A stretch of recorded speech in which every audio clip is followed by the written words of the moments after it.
Hey, good day everyone. I hope you're going well. I'm Drew Agnew and cheers for checking out A Drew Story. This episode is a little bit different to what I would typically call a Drew story. Usually I'll get a guest and, talk to them and see what story they would like to tell. But late last year, I had the absolutely horrific experience of losing my dog. And look, that little dog meant the absolute world to me, and it was just absolutely heartbreaking when that happened. It's just so sudden, out of nowhere, and look, I just wanted a sort of an outlet to be able to get things off of my chest and talk about her and, share my love for her. And when I thought about starting up a Drew story, it was very much just like, a platform, but I want to look back on in years to come and be able to point to certain things like, hey, look, that's an interview with a certain person, and, family and loved ones will be able to check it out or whatever. But, for the most part, it's just me, and I want to show sort of respect to my dog, to Lyla, and be able to memorialize her, in a podcast form. And to do that, I want to talk about also my other dogs that I had in my life as well. I had a Jack Russel named Jesse, a Jack Russel named Oya, and my late Jack Russel, Lyla. And those dogs are my absolutely favorite animals in the whole wide world, and they've been a part of my life growing until adulthood. And it's been it's a tough episode to record, so I just want to say before you jump into it, look, if you've lost a pet or a loved one or whatever, might not be the show for you. If you're on the way to work or whatever, it might not be the most uplifting thing to get you through that. There's a lot of stuttering, there's a lot of sort of me thinking about what I want to say. This isn't me putting on a show. This was me literally going to a park with my portable audio recorder and putting my thoughts out there, putting my emotions out there. And I hope to you guys who do wish to listen to it, maybe get something from it. I don't know what that is, but it's an interesting episode to have after such a banger with Sean Capri, that's for sure. But next week we'll be back to your regular scheduled guests, which will be a lot of fun. You'll enjoy them. But for the time being, I want this episode out there to remember my dogs. So without further ado, let's jump into a Drew story.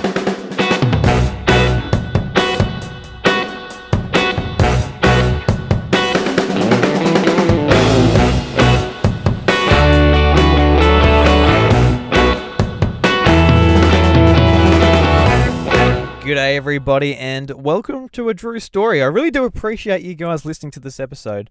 It's a tough topic that I'm going to find really tough sort of tackling. That's why I've actually come out to a bit of a park here. I'm sitting in the car on my portable recorder to talk about it. And funnily enough, there's an old couple that's rocked up, and they have a Jack Russel as well, which is really nice to see. But it's kind of ironic in some ways to come out here to be like, all right, let's get away from it and sort of, separate from the family and all that. Because basically I've been wanting to talk about this, since maybe a couple of weeks after it happened. And while it was a lot more emotional then, it was something I just really need to get off my chest. But I didn't want to sort of bring it up, whether like Chantelle overhears it, me talking about it, because it's something that really did affect her as well.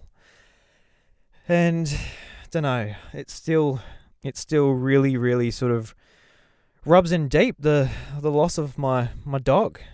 I know like lots of people can maybe relate to this, and whether it's a dog or a pet of some sort, but just how sudden this was, and in the circumstances, just really, really sucks. It sucks. And, my son has been born a little over a week at the time of recording this, and I can't help both Chantelle and I were always thinking like, we wanted them to meet each other so much. Like, she would have been so good with my little boy, and when Lucas gets older and can start playing with a dog, it would have just meant the world to me, and it would have been so amazing to see. And it just feels like a massive part of our family has just been yanked away. But for this episode, I want to celebrate. We're going to go through the highs and lows of the 3 Jack Russells that I've had in my life, because these animals are the the reason I have such a love for dogs. I know we all have that probably childhood dog, or whatever dog that you grew up with, or that you really, really loved, and that's what makes you a big fan of the breed, or just the animal in general. You might also have some bad experiences, but hopefully not. So, if it wasn't obvious, just a trigger warning in case you're going through the same thing. The last thing you want to hear about is is this. So, I wouldn't have been able to listen to someone else going through the same thing. But, maybe it will help. Maybe we're like, hey, it does get better. It doesn't get fixed by any means, but you can pick yourself up each day, because I knew that I couldn't. I could barely leave the bed, for the first week or two. It was really, really tough. But we'll get to Lyla after the first two dogs. So, all right, sat in the park. Let's talk about my Jack Russell. So, my very first dog was a Jack Russell named Jessie, and I would have got her when I was maybe 4 or 5. Obviously, a dog this age is going to be a bit more hazy than the other two that have been a little bit more recent.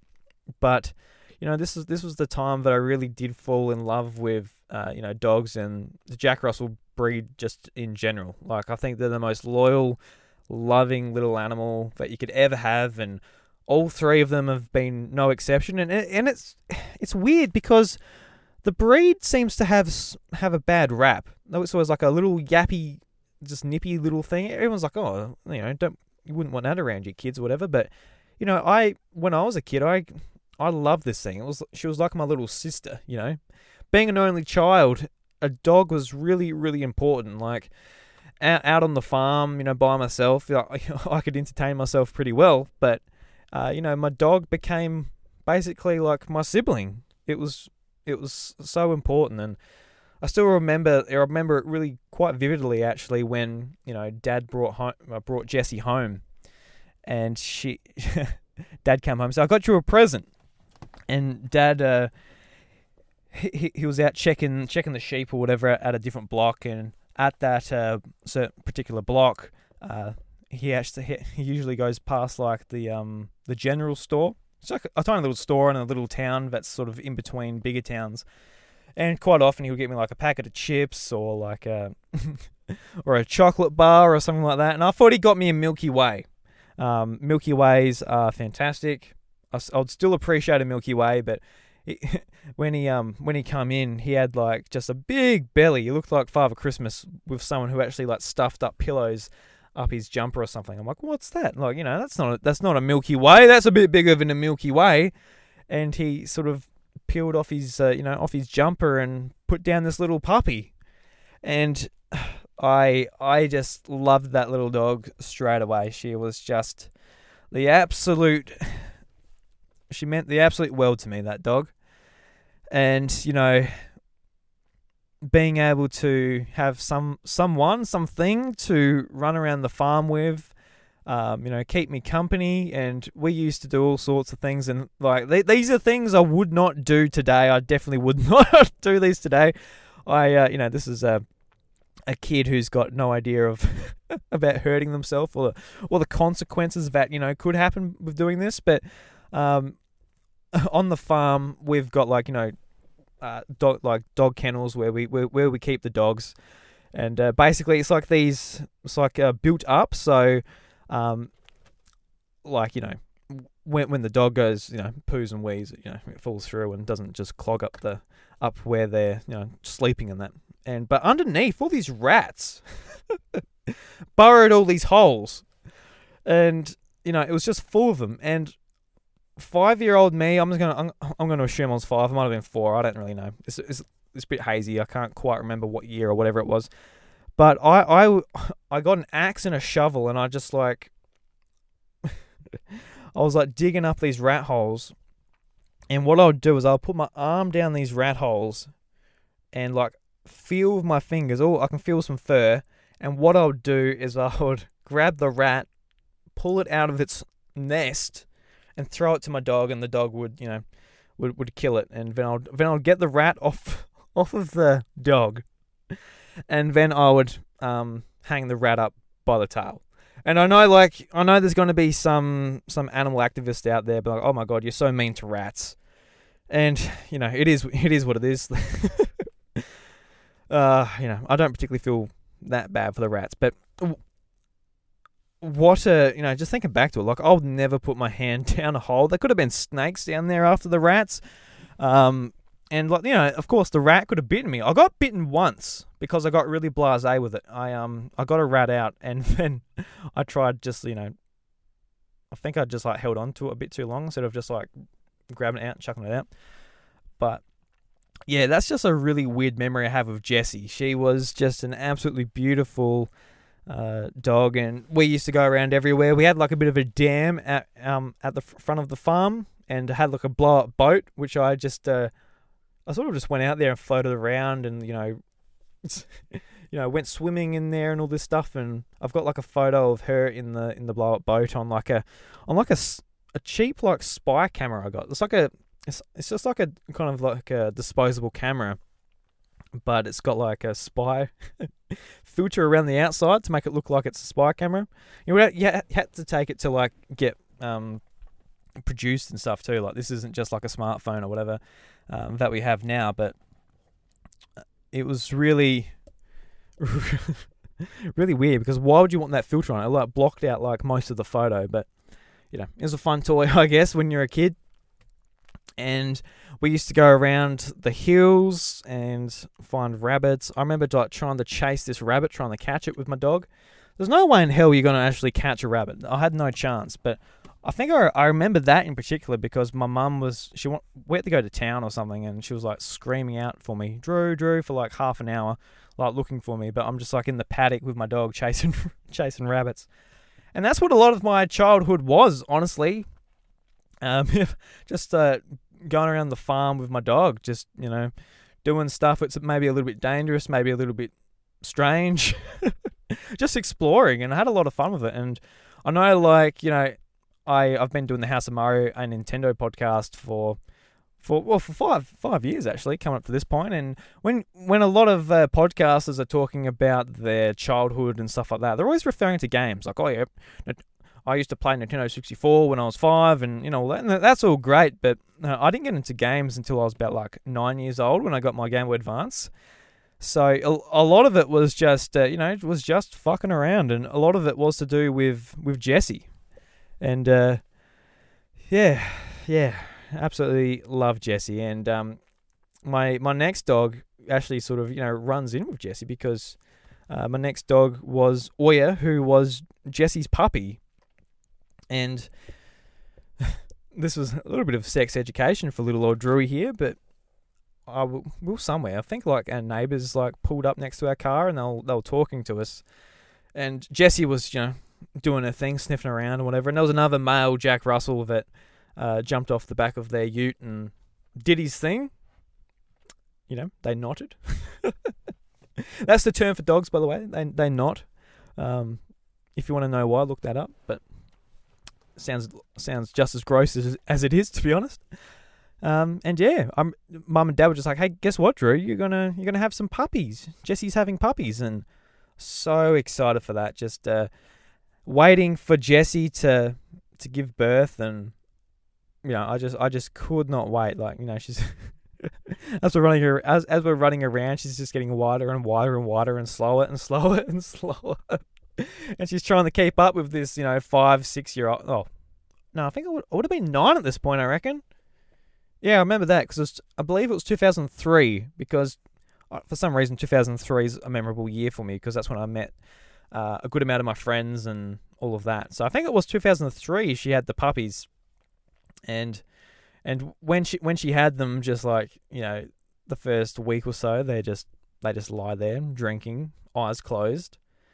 But when they opened their eyes, man, it was just one of the most magical moments in my childhood. Just having my beautiful Jack Russell and her two daughters running around, and they just played and played and played. And had they're definitely a dog that has the same amount of energy as you. when you're a kid, that's for sure. And one was like a brown and white dog, and the other one was like a tan and white dog, much like Jessie. I didn't describe Jessie very well physically, but she was like a tan and white dog, and she was. I remember being like a bit bigger than say the other two that I've had, but that's because I was smaller, so I'm not actually quite sure. I'm not quite sure how big she was, but I remember it being like bigger than the other two. But yeah, I would have had pretty big growth spurts in between, I reckon.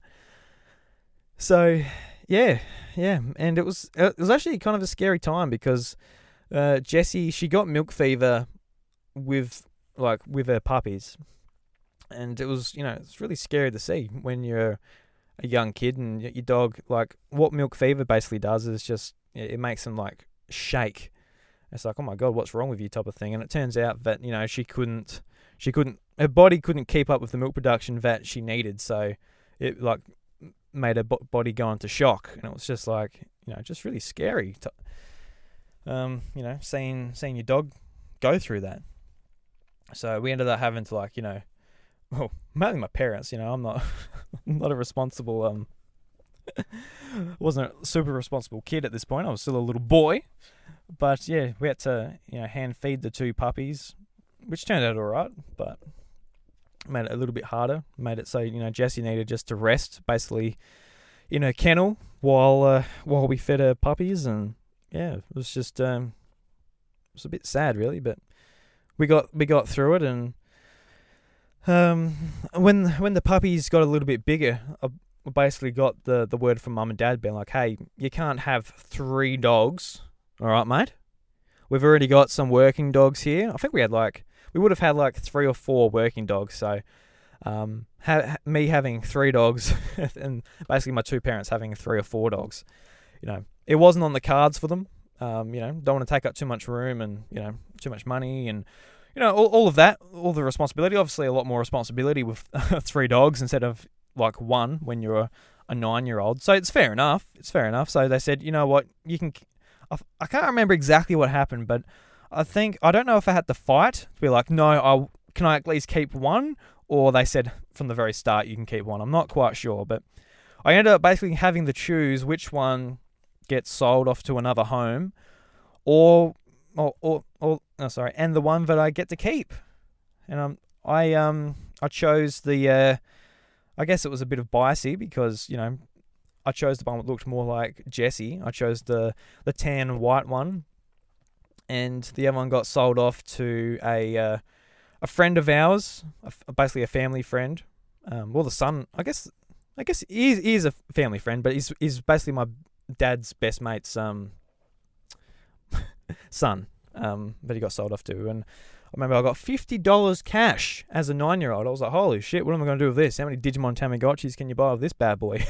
I just remember it seemed like such a massive amount of money, and it wasn't so bad because I could go around their place and see them. And look, I remember going around there, mate. I remember going there once. I got out the car and they ended up calling this dog Brandy. And I got out the car. I'm like, Brandy. And she comes running up to me and you could tell she missed me so much. And oh God, I missed that dog so much.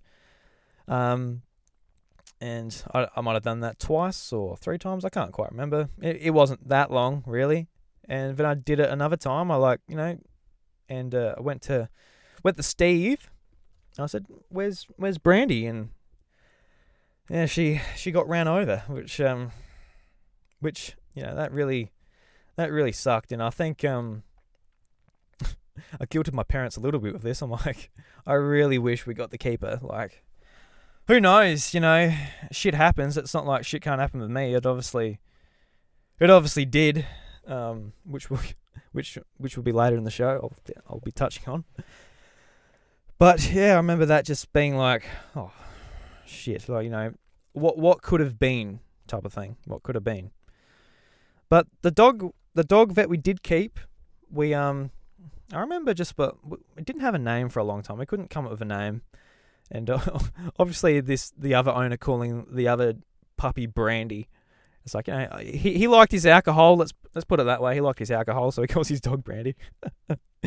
But we couldn't think of a name. Like, I can't think of a name, and my parents ultimately came up with the name Oya, which I think at first I didn't really like him, Oya. And like, I didn't really like it at first, but it really did grow on me. It's like a really nice, unique name, and I think it basically comes from being like, oi, oi, like, calling the dog like, oi, come here. So it got called Oya, and we had lots of other, like, dogs. Like we had one called Bella. Bella is literally the most common dog name in existence. And Jessie is obviously a pretty common dog name as well. It's in like the top 10. So I really liked Oya. I've never heard another dog called Oya before, and she is an absolute legend. Just an absolutely fantastic dog.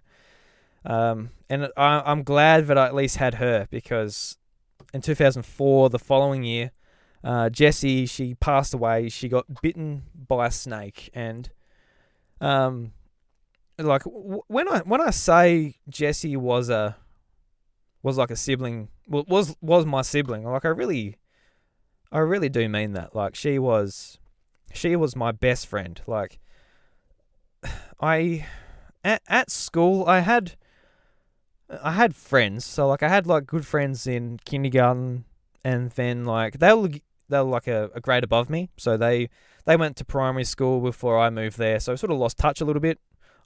They still live in the area actually, but after that we weren't friends. Well, anyway, we're friendly, but we weren't like best friends. But I would have considered there, and that kept on kind of happening to me, in high school. No, not high school. Primary school, to be honest with you. Like, the first couple of years I had friends. In 2003, I met a good group of friends.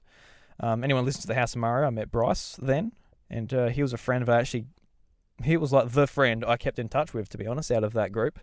And I would have liked to keep in touch a lot more. And in 2004, basically the classes, I was in 2003, I was in a mixed class, and all my friends were like the grade above me. 2004, moved to like a year 4 only class. So all of those guys were in a separate class together, and I was by myself, and, really kind of didn't have, like my friend group wasn't like, super strong like maybe it was the previous year. So, my dog was especially important to me.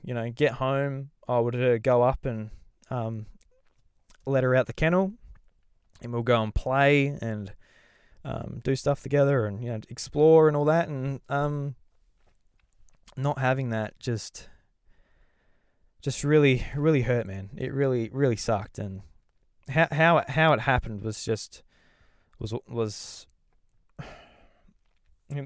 left me with a lot of guilt. So basically, I think I went inside for a little bit, and I'll let the Jack Russel sort of just do its thing. And there was a snake in front of the shed, which is only like, 80 meters away from the house. Like, it's just right next to the house, right? And yeah, it's just the dog must have had a go at it, and it got Jessie on the nose. And I remember coming outside and just seeing, like, the 2 puncture wounds on her nose, and she was fine. I'm like, oh my god, I know what that is. And I was panicking. I didn't know what to do. I basically put her in a kennel and just told her to sit, type of thing. And then I think I went and told Mum, and rang the vet. But with a little dog and a snake bite, it's just, you're gonna have a vet right there with the anti-venom, man. Like, there's no 15-minute trip in the town. There's no waiting, and it went downhill so quick. And it was hard. It was really hard to watch. And it's given me a lifelong hatred of snakes. I can tell you that. Fuck snakes. Fuck, they make life hard. out in the country in Australia. I tell you what. Like, if I lived in New Zealand or the UK or somewhere where you can just run along grass and not have to worry about, a member of your family getting bitten, it would be really nice. I'll tell you that right now. It would be. But Jessie, she really did set up my appreciation of dogs. She made me fall in love with them, and really did show me sort of the importance of, a companion, because I really needed one. Not because I was like, a huge loner or an outcast or anything like that at school. It's just, I didn't have a super tight friend group yet. And because of how the school system works, it kind of encourages you to be friends then rip them away from you in primary school. I don't know if they do that now. I hope they don't. I would hate my kid to be like, yeah, I've met all these friends, then they all get put into a group by himself and you're just left with no one. So yeah, I don't know. It's just really weird to sort of think about. A lot of memories are coming back to me as I'm doing this. I wasn't gonna sit down and write a bunch of notes. I am really getting this out as I'm talking about it. But yeah, love Jessie, and I always love her. And yeah, with Oya, so she ended up having a lot longer life than her mother, which I'm really, really happy about. But you want to talk about anxiety?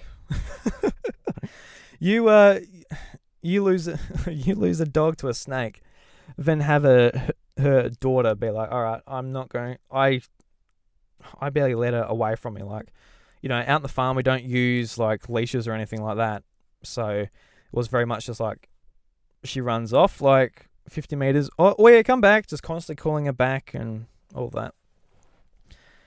But with Oya, she basically grew up with me. She grew up with me from being 9 to the end of high school. She grew up 13 years, and yeah, she sort of saw a lot of it. I'm actually, hold on guys, I'm in the car. I'm just sweltering in here. Close the door, because I don't want to look like a madman just recording a podcast on my portable recorder. But I am sweating that much. That is why this is not a video podcast. I'm a sweaty man. Hopefully the wind doesn't muck this up too much. But yeah, just through everything, man. Just through primary school, graduation into high school, graduating high school, meeting Chantelle. She was there for all of it. And, I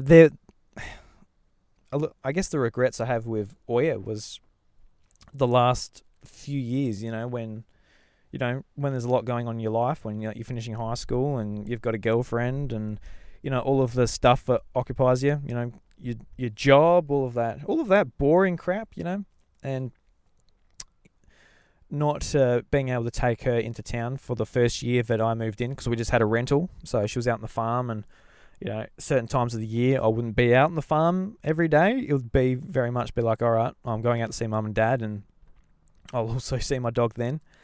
So I would have liked to see it a little bit more towards the end, but she was very much the same. I remember going hunting with her, and I did some let's just say I did some things that I think back on and I'm like, Jesus, I can never do that now. I've definitely grown up.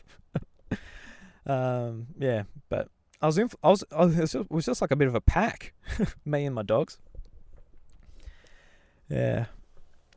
So, I don't know. What else do I have to say about Wea? She's literally got 13 years of memories. And I don't know exactly what to touch on, but we used to go through just walks around the farm all the time, just with all of our dogs. And we've had lots of kelpies along the way as well, which I have good memories of. Most of them. Some of the kelpies when I was a real young kid, not so much good memories of, because I was a bit grumpier and I was a bit more rough probably with them. But basically Oya, she grew up with a dog which I mentioned before, Bella. She was I don't know what breed she was. She was given to us by a friend who just their dogs, I don't think any of them are desexed. So they kind of just do what they do, and he has puppies and he gets rid of them. I don't really know. So she was a Kelpie something. Kelpie Terrier, I don't know how to describe it, but she was almost like a little whippet thing. Not really a whippet head though. Don't know. But I loved her too. She was a great dog. She was her only good working dog until she decided to, well, not she decided. She got too old. She died of old age, which is, it's a good thing when a dog, lives out its life, which is good. But with Oya, it was another really hard thing to watch. She got to the point where she couldn't really move anymore. She found it really painful to walk. So basically we made the call, so the vet came out and euthanized her.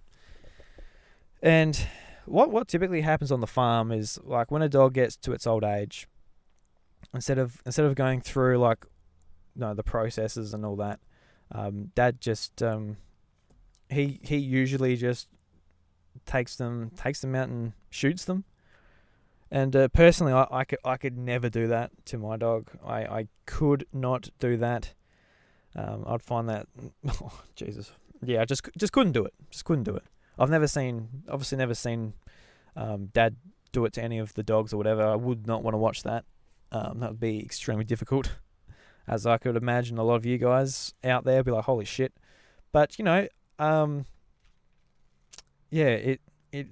honestly, after what happened, it doesn't seem like that bad an option. So what happened with Oya is basically her blood circulation was that poor when the vet came and put the needle in. The circulation was that bad that it actually didn't work. So it's just it was not just like here's a needle, lights out. It was just a really drawn out process, which was just horrendous to watch. So after that, just a quick trigger would have been a lot nicer option. But that's a learning experience anyway for like a really old dog. But it was hard.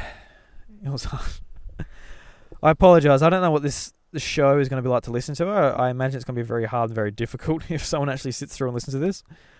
This isn't a show or an episode you're going to listen to on the way to work or something like that. This is really just me working through my feelings.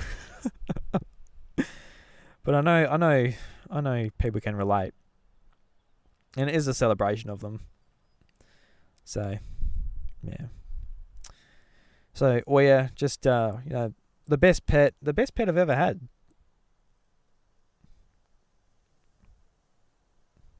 I guess I can't compare them. Yeah, she was just there for so much of it. So much of my growing up, she was there. Whenever I needed her, she was there. The other dogs, they weren't that loyal to me, and Oya was always the one that saw me as like her best friend, her best person friend. Anyway, who knows? Who knows what they're talking about up there, those dogs. So after Oya got put down, a lot of things happened in between. This is when my life started shifting. Like, moved out of a rental, bought a house with Chantelle. Changed jobs. Started podcasting. Started doing different things with my life, different hobbies, different friend groups. Just like a lot of sort of growing up, I guess. And so I didn't really have time necessarily for a dog. And 2019, I felt like it was time. It was time. I've settled into the new home, got a good relationship, basically engaged, planning to get married. I feel like, all right, I've got the time and the energy for another dog. So when I heard that there was a breeder who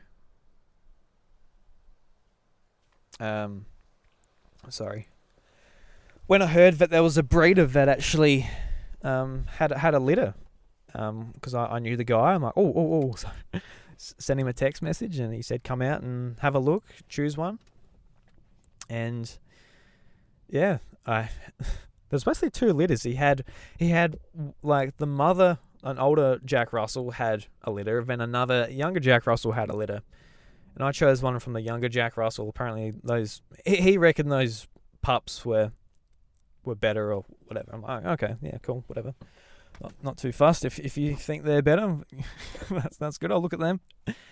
And like just looking at these dogs, and they're all so cute. They're puppies, and their eyes are barely open or whatever. And there's this one dog who has its eyes open and comes up to me, and it looks like a nice dog, has nice patterns, all the stuff you look at when you go to choose out from a litter. And I'm like, all right, I want that one. And he's like, funnily enough, that's my pick as well. He reckoned that was the best one. I'm like, oh, well, I've got a good eye. I can be a bit of a dog picker outer for whatever that's worth. So yeah, another month or so, he said, all right, it's old enough. Come and pick it up. So went and picked it up, took it home, brainstormed a little bit with Chantelle. What are we going to call her? And we decided Lyla. And it's a little bit funny because our cat's name is Nala, which is also the most common cat's name, thanks to Lion King. But yeah, so we mixed up Nala and Lyla a lot, and I've done it a bit recently actually with our cat. I'm like, ooh. So yeah, little Lyla, just such a beautiful little puppy, and she was the same color as well, tan and white, and got a little box for her. Put some not toilet paper, some newspaper in there, a little water bowl, and went to bed. I think Chantelle was out that night, so it was just me. And in the lounge room, this dog's just howling. I'm like, oh my God. So I got up and I picked her up, and I slept with her on the couch to keep her company. And that was sort of like a big bonding moment for us. And it's always one of these things. I remember looking at Lyla as like a little puppy and be like, you know what, we've got so much time together, and we're going to be best friends. I'm going to look after you so much. I'm going to just make sure you have the best life, what this little dog deserves. And I feel like for the most part we did that. But Chantelle, she had a little bit of learning to do with Jack Russell. She was used to like your more like inside dog with like low energy, and it just sort of sleeps and whatever. And that is not what a Jack Russell is. So Lyla, she was full of energy. She jumped up. She was running around. She was pooing and peeing everywhere. And I used to take her around the farm when we were like checking the sheep or just doing stuff like that. I would have her in the front seat, and she would just sleep, and it was really nice. I was like, oh, this is great. She's active for a little bit, but then she tires herself out, and you put her in the seat, and she just sleeps.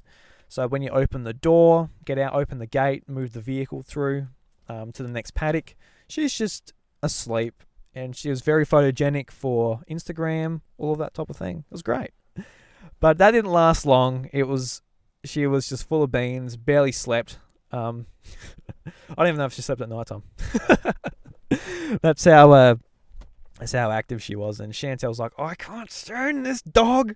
She's she's naughty, she's jumping up, she's pooing everywhere, she's doing this, she's doing that. I'm like, it's okay, Chantelle. She's 6 months, she's 1 year, she's etc. etc. She'll grow out of it. I promise. Because honestly, with my other two dogs, Jessie and Oya, I didn't remember them being as naughty and not listening to you as much.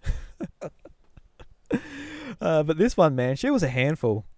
Lyla, she was a bloody handful. All she did was sort of just not listen to you, do what she wanted to do. I'm like, it's all right. She'll grow up. And it was really nice to see sort of Chantelle's, Lyla grew on Chantelle so much. Chantelle just fell in love with this dog eventually when it became a little bit more behaved.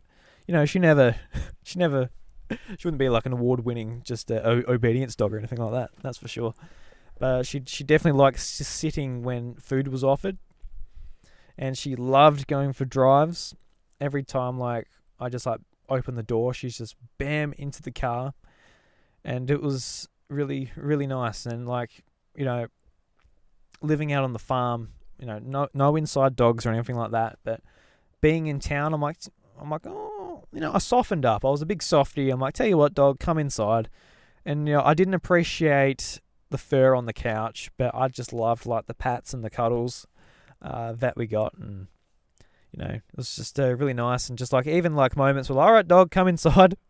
And, you know, get in the shower.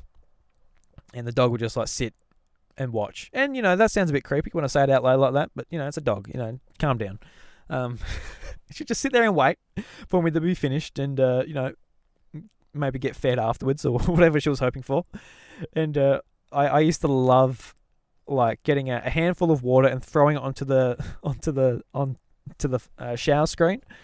And I don't know, she couldn't comprehend glass, so she thought I was just like the water was going to splash on her face. So every time I throw it, she's like just does like a big chomp, like hop. Do it again, hop. She never learned. I'm like, all right, just, you know.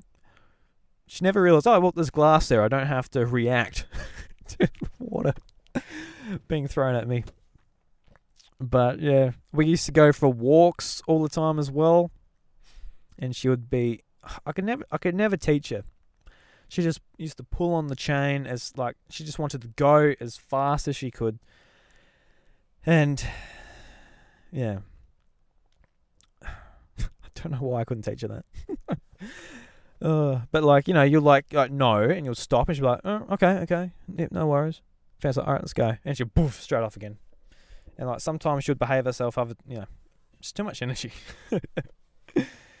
And you know, the last few months, Chantelle being pregnant, Chantelle says that she reckons that she could tell. She could tell that, you know, she was pregnant. And a lot of the time I'd be at work and I couldn't take Lyla with me, so she would stay home with Chantelle, keeping her company while she's at home, and they would sit on the couch watching TV together. And, you know, Chantelle's got a lot of photos of Lyla's head like resting on Chantelle's belly, and, you know, I actually do think she could tell, and even the cat to some extent too. Like, it was really amazing to see like how aware animals are of what's going on. And, you know, you see like documentaries and stuff where like animals can tell like of a tsunami like hours before it actually hits mainland and stuff. And it's like, you know, animals are really, really smart. And it's just like, you know, you can tell someone's pregnant by like a big belly, but there's something that animals have where they can just really, really hone in on like the senses and figure out what's going on. Like, they're really, really quite smart, even though some other ways they're definitely not. So yeah, leading up to like Lucas being born, we were just like, we cannot wait for, you know, Lucas to be 2 or 3 years old, and they'll be in the backyard just playing with each other. And I know Lyla would have loved Lucas. She would have absolutely loved him, much like I loved my dogs, because like I have such good memories of my childhood dogs and how much they meant to me. And, you know, as far as we know at the moment, Lucas might be an only child. Who knows? Who knows? But, you know, it's definitely something we wanted for him. And she was just like really, really energetic and fun. And, you know, she loved kids. She loved kids so much. And unfortunately, that's sort of what maybe led to what's going on, what happened. But man, what happened, just the day went so fast. I went from just a casual Sunday to just absolutely just fucking awful. And I won't forget the day. It was the 4th of November, and because I remember looking at my phone and I remember it just like stamping into my brain, being like, this is the day, you know, you won't forget. And we were just like on the couch, not doing much. She was just laying on her back, and she did a couple of really stinky farts.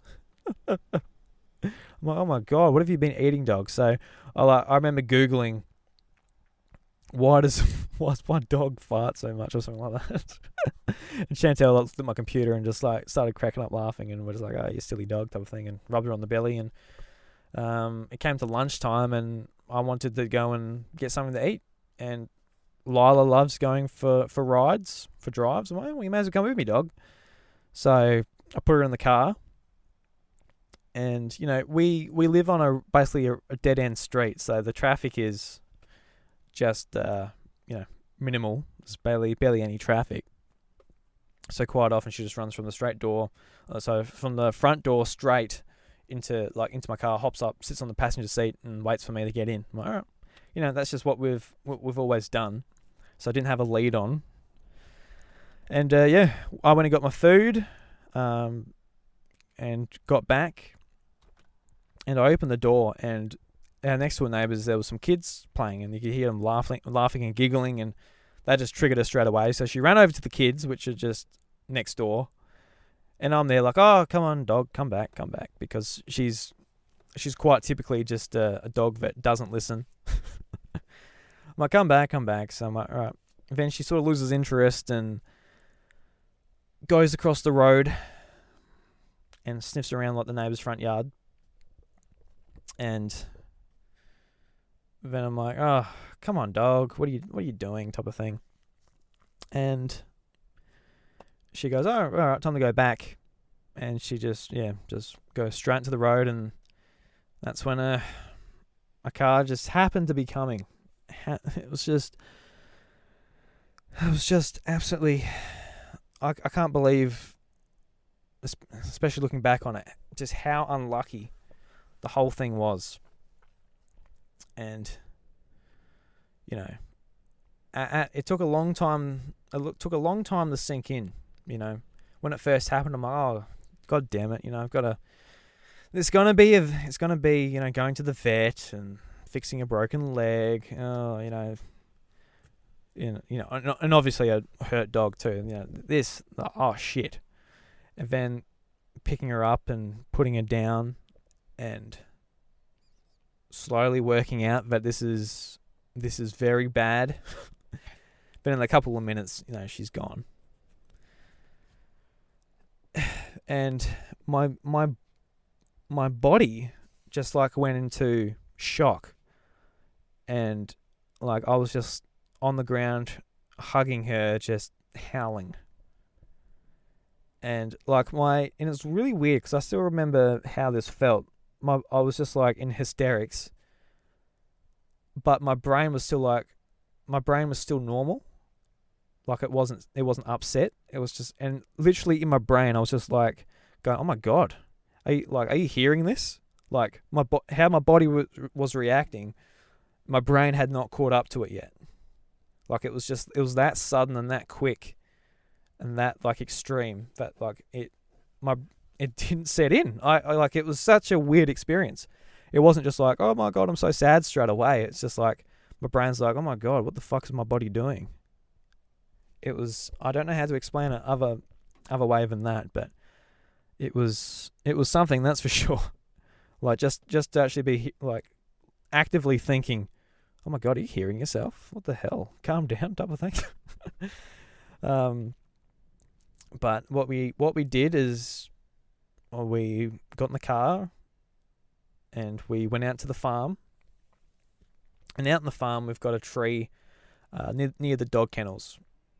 And when I was younger, and when Jessie died, I dug a hole under that tree, and we buried her there. And I got a block of limestone, and I got I chiseled into it, "We will miss you," for Jessie. And then when we put down Oya, when she was 13, and her life was not so pleasant for her anymore, just with her physicality, we buried her next to Jessie, next to her mother. So when thinking about where we were going to put Lyla, we live in town at the moment.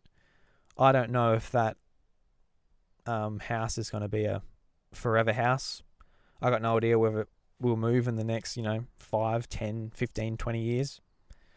But the idea of putting a pet in the backyard or whatever, burying a hole there, and then moving, that would have been something hard, even years in the future, And the farm is a place that, it's a happy place. It's always going to be in our family. And I wanted her out there with the company of the other dogs and the legacy of the other two friends that I had as well. And I think at this point too, my brain still hadn't fully realized what happened. Like we're watching, like the first half of the day, we're watching Netflix on TV, and then the last half, we're literally burying her, And if I could see into the future, being like, hey, this is what you're doing tomorrow, I would have been fucking mortified, obviously. And it was just like a movie, honestly. We went out there. It was windy. It was grey. We dug the hole. We laid her there. Then it just started pissing down with rain. I'm like, my brain's still doing this thing where it's like it hasn't caught up with like how my body's reacting to it. And I was literally just like, oh my God, this is like in a movie. What the hell's going on here? Well, that's what I was thinking. I just still hadn't processed what was going on. And I don't know. I think it definitely made me think that I need to be in the moment a lot more with my wife, with my parents, with my son. Never take a moment for granted. That was definitely, I've had that in the past, definitely with the other two dogs and a couple of family members and that, but I don't know if I've ever had anything especially as tragic as this. Obviously Jessie was, but Lyla, we had so much more life and so much more happiness and so much more growing and so much everything to do together. I love that dog so much. And I miss her with every muscle in my body.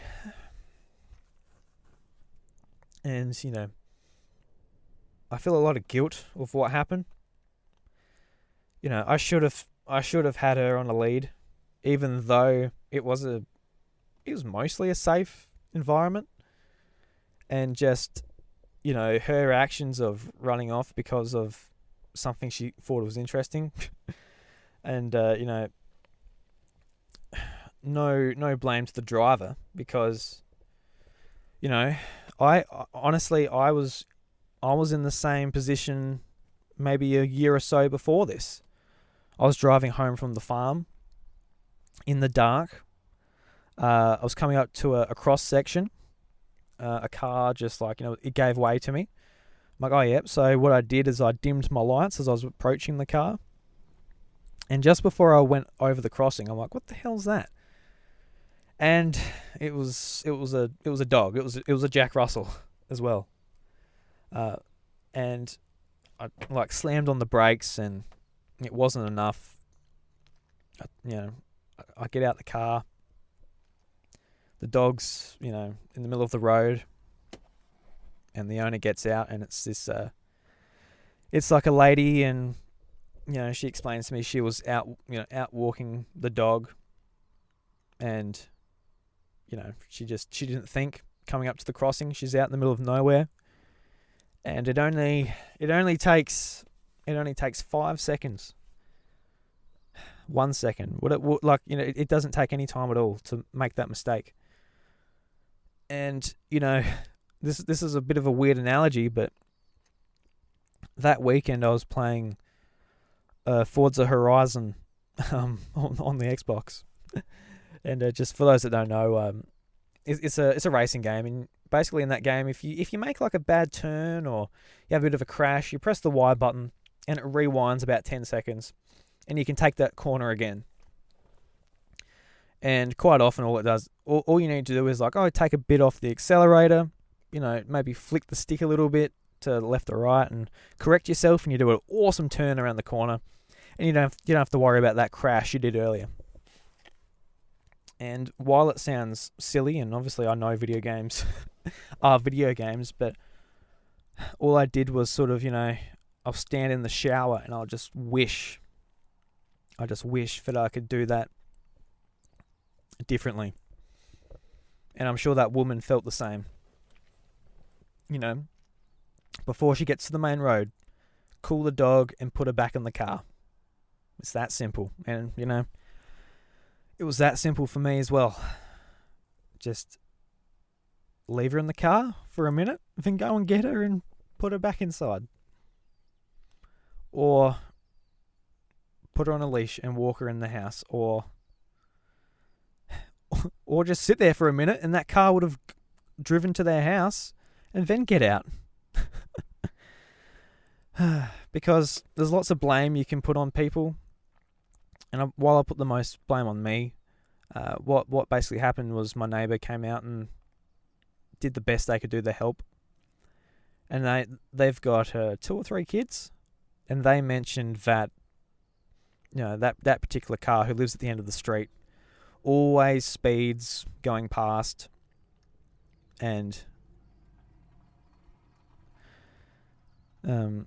it always speeds going past, and they've told them multiple times, there's lots of kids who play in the front yard, please don't drive that fast. And unfortunately, we were the ones to be in the wrong place at the wrong time with a fast car that couldn't stop. And, I can't put blame on that because it was my fault. She shouldn't have been there in the first place. But there's an incident that happened afterwards, actually, where the car went speeding past. Same car. We could hear it from the back room in our house.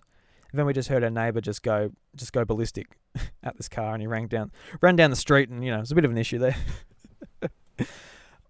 But just the fact that they didn't learn from it, from our loss, our tragedy. I'd like to think that out of this, that particular person learnt to just slow down, do your 50 or 40 Ks, please just go that fast, don't go any faster. And then, all the kids on the street are, very safe, very sound, all that. I'd hate for it to happen again, especially with a human child. But I don't know. I am just sort of ranting here now, but yeah, no, it's hard, definitely hard. And I do wish Lucas could have met her. She was, another similar situation, out of high school now. A lot of my friends have moved on, and I got like a small handful of local friends, and Bryce, we see each other for the podcast and stuff, but he's got 2 kids and I've got a kid now, so it's not super easy just to be like, hey, you want to catch up? So really, the dog was just really was my best mate. She was lovely. Absolutely lovely. So yeah, that's the story of my 3 Jack Russells. If anyone who got to this point in the episode, bravo. I'm rambling, and it's really not a nice topic. But dogs are the best animals on earth. There's no doubt in my mind. I know different living situations and stuff. If you live in a big city and you might get a hamster or a bird or whatever, but there's no pet that compares to a dog. There is not one. And we've got our cat still, but and I love our cat. I love Lyla, but she's no dog. She's no Lyla, and I can say that she's not going to listen to this episode. But she, she's definitely very missed. And whether it's this year, next year, the year on, we will get another dog when both Chantelle and I are ready. It's not now. I don't know if it will be anytime soon. And with a newborn, that Lucas is going to take up our time as it is. So not in such a big rush, but there's definitely there is such a big hole missing in our hearts. And obviously another dog's not going to just fix it.